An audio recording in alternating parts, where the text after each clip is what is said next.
Let's jump right into this explainer. If you've ever wanted to bring a vibrant, living, breathing piece of the forest indoors without having to run the vacuum literally every single day to clean up dead leaves, well, you are exactly in the right place. Today, we're breaking down a complete beginner to expert care guide for the absolutely stunning Asian Sword Fern.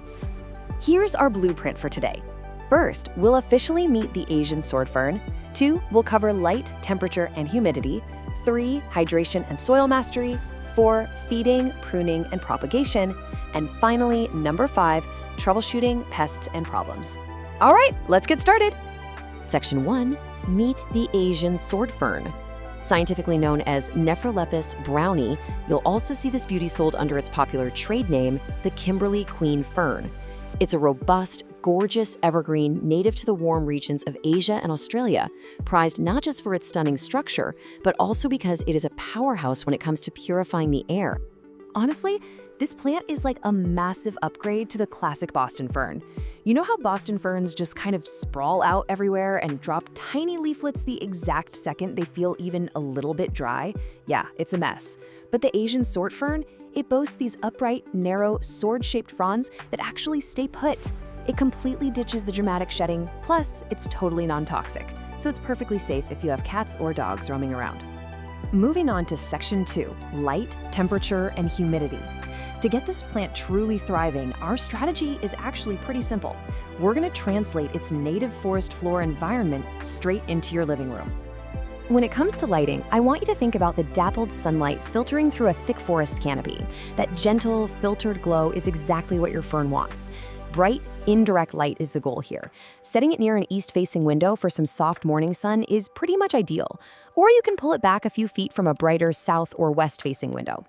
Whatever you do, keep it out of harsh, direct afternoon sun. That'll scorch those delicate fronds in no time, turning them a bleached yellow or crispy brown. Oh, and pro tip, rotate the pot a quarter turn every couple of weeks so it grows nice and even, rather than leaning toward the light. For temperature, consistency is your best friend. You'll want to keep things comfortable, right in that 60 to 75 degree Fahrenheit sweet spot. That's about 16 to 24 degrees Celsius. The main thing is protecting it from sudden drafts. Keep it away from drafty winter windows, frequently open doors, and absolutely do not put it in the direct line of an AC or heating vent. And hey, if you decide to put it out on the patio for the summer, just remember it is not frost tolerant. You've got to bring it back indoors long before that first fall frost hits. Now here is a crucial number you absolutely have to remember, 50%. Just like most ferns, this guy is a total humidity junkie. It needs a bare minimum of 50% humidity to thrive and to keep those gorgeous fronds from getting brown, crispy edges. The problem is, in most homes, especially in the dead of winter with the heater blasting, our indoor air is just way too dry. But don't worry, if your house is dry, it's super easy to fake that damp forest vibe. You can mist the fronds with room temperature water a few times a week, set the pot on a tray filled with pebbles and water, or group it together with your other plants to create a little shared microclimate.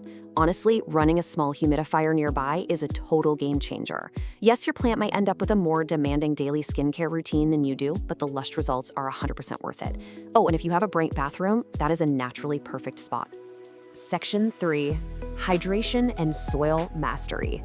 This is where we learn how to build a rock-solid, resilient root system through proper watering and soil composition. Let's talk about the top inch rule. Consistent moisture is the name of the game here. You basically want to water thoroughly whenever the top inch of the soil feels dry to the touch. The soil should feel like a wrung-out sponge, evenly moist but never ever soggy. It's a bit of a balancing act, right? If you overwater and let it sit in a puddle, you're going to suffocate it with root rot. But underwatering, that leads to wilting and a ton of dropped leaflets. Make sure you use room temperature water too, so you don't shock the roots. To nail that perfect moisture balance, you really need the right soil. We're talking a rich, loamy, slightly acidic to neutral mix. A high-quality peat-based soil is a fantastic starting point. But to make sure it doesn't turn into mud, you've got to improve the drainage. Mix in some chunky amendments, things like perlite, orchid bark, or some nice, rich compost. That way, this soil holds just enough water to keep your fern happy, but all that dangerous excess water drains right on through. Section 4. Feeding, pruning, and propagation. Okay, let's graduate from basic survival and get into some expert-level plant parenting. During the spring and summer growing season, your fern is going to be hungry. You'll want to use a balanced, water-soluble liquid fertilizer. But wait, actually, this is super important. Always dilute it to half strength. Apply that half-strength mix every 4 to 6 weeks. Don't go overboard because salt buildup from too much fertilizer will literally fry those delicate roots. And you definitely want to stop feeding it entirely during the fall and winter when the plant is naturally resting. As for pruning, just snip any dead or yellowing fronds all the way down at the soil line. It keeps things tidy and pushes the plant's energy into fresh new growth. So, looking at all this lush green foliage, you might be wondering, how on earth do these things reproduce if they never produce flowers or seeds? It's a super cool mechanism, actually. They don't flower at all. Instead, they create these tiny little dots called spores, right there on the undersides of their mature fronds. Now, growing a fern from spores takes forever.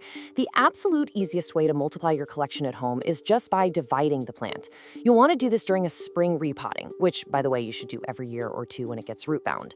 To divide it, just slide the fern out of its pot, gently tease the root ball apart with your hands or use a clean knife if it's really tight, and make sure each new section has a good chunk of roots and several fronds. Pot them up in fresh, well-draining soil, water them in, keep them warm and humid, and boom, you've got brand new, independent ferns.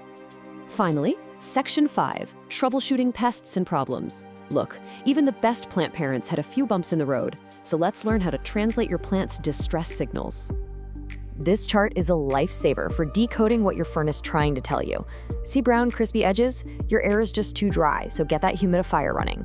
Seeing yellow leaves? That's usually a moisture issue, so dig your finger an inch into the dirt to see if it's bone dry or sitting in mud. If the whole plant is wilting and drooping, it is severely thirsty. Water it immediately.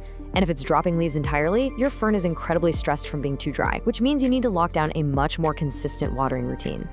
Beyond just water and air, we've got to talk about bugs. Those dense, overlapping fronds, they are basically luxury real estate for pests. You need to routinely check the crown and stems for the tiny webs of spider mites, the weird cottony fluff of mealybugs, the little brown bumps of scale insects, or little moth-like whiteflies. And if you're keeping the soil too wet, you'll probably invite fungus gnats. If you spot any of these gatecrashers, don't wait. Wipe down the leaves and thoroughly spray the plant with insecticidal soap or neem oil, making sure you really get into that dense foliage. When you finally dial in that dappled light, the perfect moisture, and that magic 50% humidity, you're not just decorating a room anymore. You are literally sustaining a complex, living micro-ecosystem. The Asian Sword Fern is an absolute masterpiece that just asks for a little specialized attention in return for a massive aesthetic payoff. If you can successfully cultivate this vibrant piece of the forest floor right inside your living room, what other incredible natural environments are you ready to conquer next?